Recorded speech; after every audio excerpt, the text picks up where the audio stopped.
Hello everybody, welcome to another daily dose of gaming news and all that good stuff. And as always, I also publish on Rumble, even though the sync there is sometimes it's a little bit delayed, but it is what it is. And for extra support, I'm on Patreon, or you can follow me on the socials here. So let's get started. A lot of stuff coming out regarding the next gen CPUs, and even though some rumors from next gen GPUs, even though we still had time to try to get around the current generation, but yeah, seems that at least gives us an idea of what they're trying to achieve here. And of course, it's tagged as rumors, so take it with a grain of salt. The Strix Points, which is the APU series for the laptops and everything, they seem to be using now basically all around 16 cores here, which is interesting. I will not talk too much here around these things because it's but gives us a kind of indication here, because they have several SKUs per se, which is Hawk Point, Strix, Fire, Range, Strix, Hollow, Sarlacc, and Granite Ridge, sorry, which is what we are most interesting here, which is the desktop CPU. The rest is basically APU stuff here. Several segments, mainly for like the mainstream, premium high-end, and ultimate APUs with usually these desktops, these laptops. Sorry, usually then come on also or with just a CPU or with a decent discrete GPU. But they've been improving here on the APU front. At least AMD is with the compute units in terms of GPU stuff here. This one seems pretty interesting. I don't know how it will compete. For example, I'm not even sure if this kind of ultimate APU, which is basically multi-chiplet, which is basically almost like a Lego style here, even though the lower end it's like monolithic, so it's just one die, one thing here. It's interesting, even though this will be very confusing in naming schemes here, because you have still some of them will come out with Zen 4 cores, some of them will be with Zen 5 and Zen 5C. I'm not sure what the 5C is. It's like a kind of, I don't know if it is an upgrade or something lesser, but I think it's a little bit extra kind of refresh stuff there coming around there. And I think, I'm not sure how, for example, these APUs are starting to get almost on par with, for example, like PlayStation or Xbox kind of performance here, because in terms of graphic capabilities, I'm not sure how the consoles are behaving in terms of like compute units or equivalent to. But what interests me here is more the desktop stuff. We will start to see. I'm not sure if they want to start doing like the bare minimum. I assume it's not like the bare minimum 16 cores here, because the 7600, I think it's 6 core, then the 77 it's 8 or 6 still. I'm not sure. I'm sorry, I should have informed myself a little bit better. Oh, my laptop is lagging here. But yeah, I don't know if there is, I think they are continuing to max out at 16 cores at the moment. With the desktop next gen stuff in terms of CPUs, because in terms of main consumer games to a certain point still don't take fully advantage of all the cores there. So for all intents and purposes, this will be 16 cores, 32 threads. I heard that Intel it's stopped using hyper-threading in some CPUs. I assumed it's like the lower end stuff there, mainly because they have like the E-cores. I think they can take the part of the hyper-threading stuff there. It's a little bit confusing how it goes, but at the moment it seems that everything is on par in terms of what they're planning for launch, so we will see stuff, maybe CES next year. We'll see how it goes, but at least it's a rumor. Things are improving to a certain point, and I think even the IPC stuff from the next gen CPUs, from at least from AMD, seems to have like huge gains even in terms of gaming. We'll see how it goes, but so far, I just hope they just fix the things that they have, especially on the GPU front. That's my main worry here. But yeah, continue with some CPU stuff. Seems that the Russian Baikal-S CPU benchmarks against old Intel and UI offerings they say gets humiliated. Um, it's a little bit difficult to compare it, mainly because this is based on ARM architecture. It's kind of usually different of what I think ARM is going to come around a little bit more, because I saw some stuff from NVIDIA. I think it's Computex. The last thing they did regarding when Jensen just said the more you spend, the more you save, something stupid like that. They are launching some stuff in ARM architecture also, in terms of the CPU stuff here. But of course, this is 16 nanometer technology, so it's not very recent. I think that even the Russian tech companies, and even manufacturing companies, and also Chinese ones, they are basically trying to invert in-house kind of manufacturing these things, and because they were we are all to a certain degree dependent on like three major or two major like manufacturers, mainly TSMC. Then Samsung also makes in-house stuff like that, and then we have the distributors, which is basically NVIDIA, AMD, the chip stuff. Even Intel has in-house manufacturing, and China is already started using some stuff. At the moment they are partnership with Intel, but I think they will try to learn from that and then make their own stuff there for at least their own market. And I think Russia is on the same path here, mainly because of the sanctions and all that stuff that is happening with the sanctions, and that brings associated stuff that they will turn and try to be more independent in this kind of field. Because AI stuff, even for server stuff, for this kind of technology, chip technologies, the more independent you are in terms of manufacturing and having your own stuff here, I think it's relatively important, given that we are seeing a lot of things regarding this kind of stuff. Basically, it's mainly because of AI stuff here, and try to stagnate the high-end access to high-end chip manufacturing. But yeah, it is what it is. We'll see. Maybe the comparisons here that they do, I don't think it's kind of with the same system. So the benchmark, it's not. The figures are not comparable. They are basically comparing apples to oranges, which is not the best way to benchmark with regarding other kind of in this case CPUs. But yeah, it is what it is. I hope they get around this. And again, like I said, if this especially Russian and because Russian was always more dependent of German technology in terms of this kind of stuff here. But China might be getting around in doing some great stuff in the next 5 to 10 years. Maybe they have a breakthrough in this kind of high-end chip stuff. But we'll see. And if they went to the global market and get more competitive with what we already have, it's always good in terms of the consumer, which is us. The more competition, the more cheaper the things get, and they regarding in terms of the performance.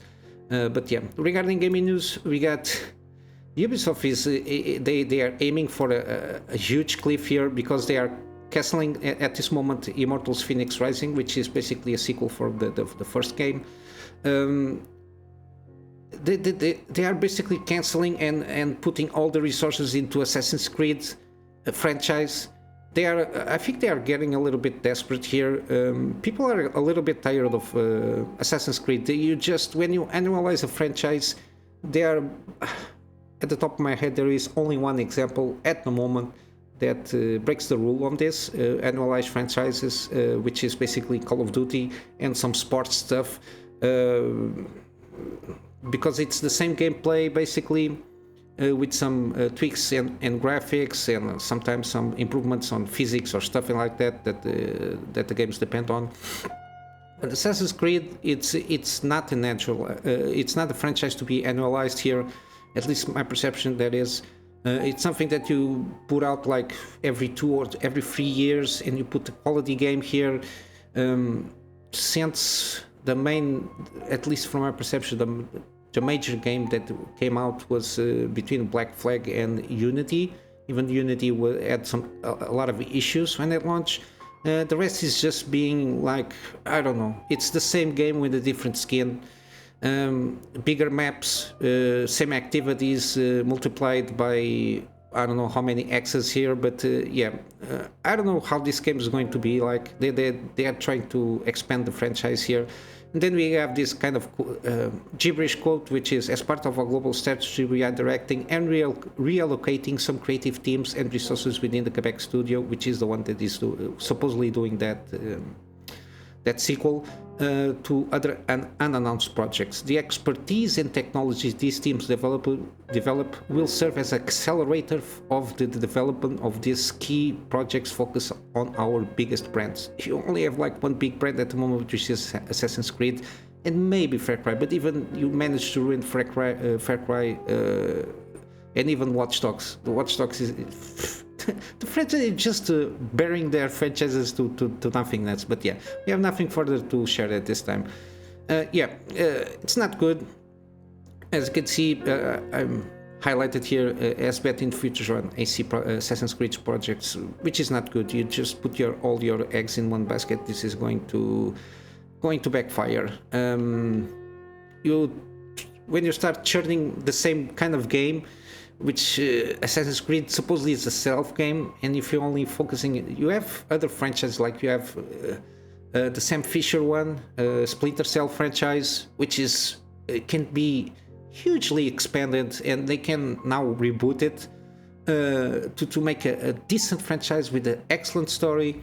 They just want to put out yourself in activities, and then they introduced in all of this kind of soft reboot of Assassin's Creed, the monetization stuff there to double your XP, get more money, get more stuff. This is not how supposed these games should work. But yeah, I'm not seeing very good stuff from Ubisoft. I don't know if they're doing it on purpose to try to get acquired by some, I don't know, Microsoft or even Apple or something like that. I don't know what they're trying to do here, but they are not on a good path here.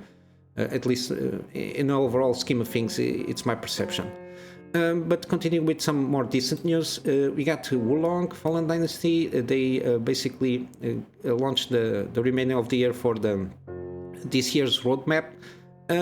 Every month we should have something different here, like free updates, like even from balance and adjustment, feature improvements, which is good. At least they maintain the support of the game. I think the game is a little bit better than when it launched. It was a little bit janky on the performance, and I'm being facetious here. And we got 2 more paid DLCs. I think the game is okay. It's an action RPG basically, third person. But yeah, you got more detailed things here for the game if you want to check out. And of course, as always, I will leave everything that I talk about links in the description. Also, we got from the China Joy Con, which is basically kind of a gaming con. Yesterday I mentioned about this game, Phantom Blade Zero. The trailer seems pretty good at the moment. Unreal Engine 5, very dark fantasy. I covered also like the inspiration of the game itself. They are talking very good, and now we have something that for next year a demo is planned to be released. There is no launch date, so I think they will launch the demo. There is also the fact that this is a small team, and I think they are basically they were doing a lot of mobile games. They are transitioning more to the PC gaming. We'll see how it goes. The demo supposedly will last 30 minutes. We'll see how it goes next year. It's promising. This game is very promising, the way they're going about it. The combat seems pretty good from what we got here. And yeah, hopefully, China Joy, yeah.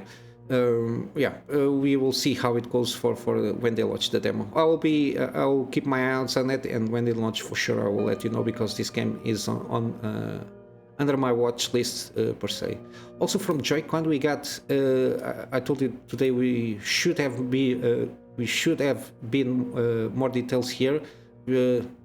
Daba Land of Water Scars, sorry. 22 minutes of gameplay. Seems a little bit janky at the moment. There is no the main thing is there is still no release date yet announced, which to a certain degree gives them more time to I don't know, optimize this stuff. What I watched, there is a lot of talking here, not a lot of playing. We got like 2 bosses gameplay here. Seemed interesting, very Dark Souls inspired. The bosses have 2 phases. Very interesting setting and setup for the setting itself. A very China and Oriental kind of style. I really enjoy. Seems that you have like 3 weapons that you can interchange. In terms of mechanics, they have the health, the stamina. This is not stamina, sorry. This is magic MP bar here. And the bosses seems to function in kind of a stagger meter here, which if the player doesn't hit them to fill up the stagger meter, it will deplete, I think around 5 seconds or so. So that's why it's more action oriented, and you don't have stamina, so you can keep dodging and try to hit the boss to stagger and then of course when you stagger the enemy, like huge critical damage. But yeah, the gameplay could be a little bit more fluid here, but they have time here. We only saw like from the 22 minutes, like, I don't know, 5 minutes total. Seems okay-ish. But yeah, no release date, so they have time to continue to improve the game and continue developing the game itself. Seems pretty decent. We'll see how it goes. Of course, it will be under my watch list. So I'm very interested in these kind of things because you have like different settings, a different folklore coming around, probably some new ideas because this part of the hero stuff that PlayStation is China Hero Project, which is from PlayStation. They are investing in more smaller teams, mainly from China because it's focused on China, to give them a chance to make games. This is going to be, of course, for PlayStation, but also for some games that will come out for PC. It's interesting to see what they come up with. At the moment, we could still have a long ways for the Black Myth. I think the game is also from China. We'll see how it goes. I think next year, if not mistaken. It's good to see that we have like different points of views and different developers working on games. It's always good to see. And I'm going to wrap up with some gaming deals. We still have the Red Dead Redemption 2 until 3rd of August, so around 3 days to purchase if you want to. 67% off. Also, we still have Aliens Dark Descent. I covered this like a few days ago. Also till 3 of August, 20% off. This is a recent game. Very positive ones, so I think they managed to get around some of the jankiness in the performance here and there. It's not general in some spots. You notice some bugs here and there, but nothing game breaking, and I think it's a pretty decent one. Real tactic, kind of squad based stuff here. Pretty interesting how they're going about it. Also, we got Art Space Shipbreaker, 43% off until the 8th of August. Yeah, you got also some stuff here extra if you like to, but $20. I think it's a very good game. Very physics based, of course. Zero-G stuff here, dismantling the ships, and basically you sell yourself to the corporation stuff there. I think the story it's kind of interesting also. So yeah, I think it's well worth it.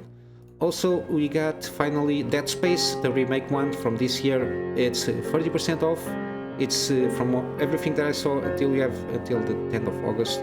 From everything that I saw, it's an improvement of the first game. The zero-G stuff, the fact that supposedly you don't have loading screens because you can run through the entire ship in zero-G, like instead of using the tram stuff. I think you still have the tram if you want to, but from what I understood, you can navigate throughout the entirety of the ship.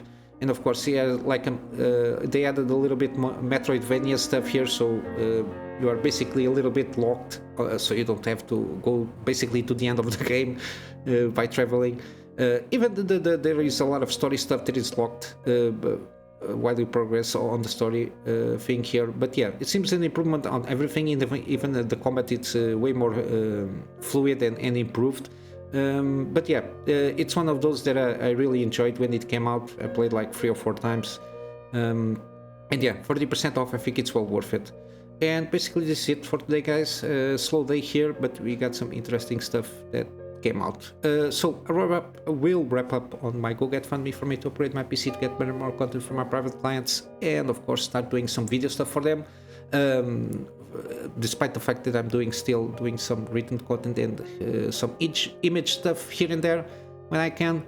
And of course in my free spare time doing the daily videos with better quality, resuming my gameplay series, doing some scripted content and some deep dives that I like to talk about personally, and probably doing some live streams in the future.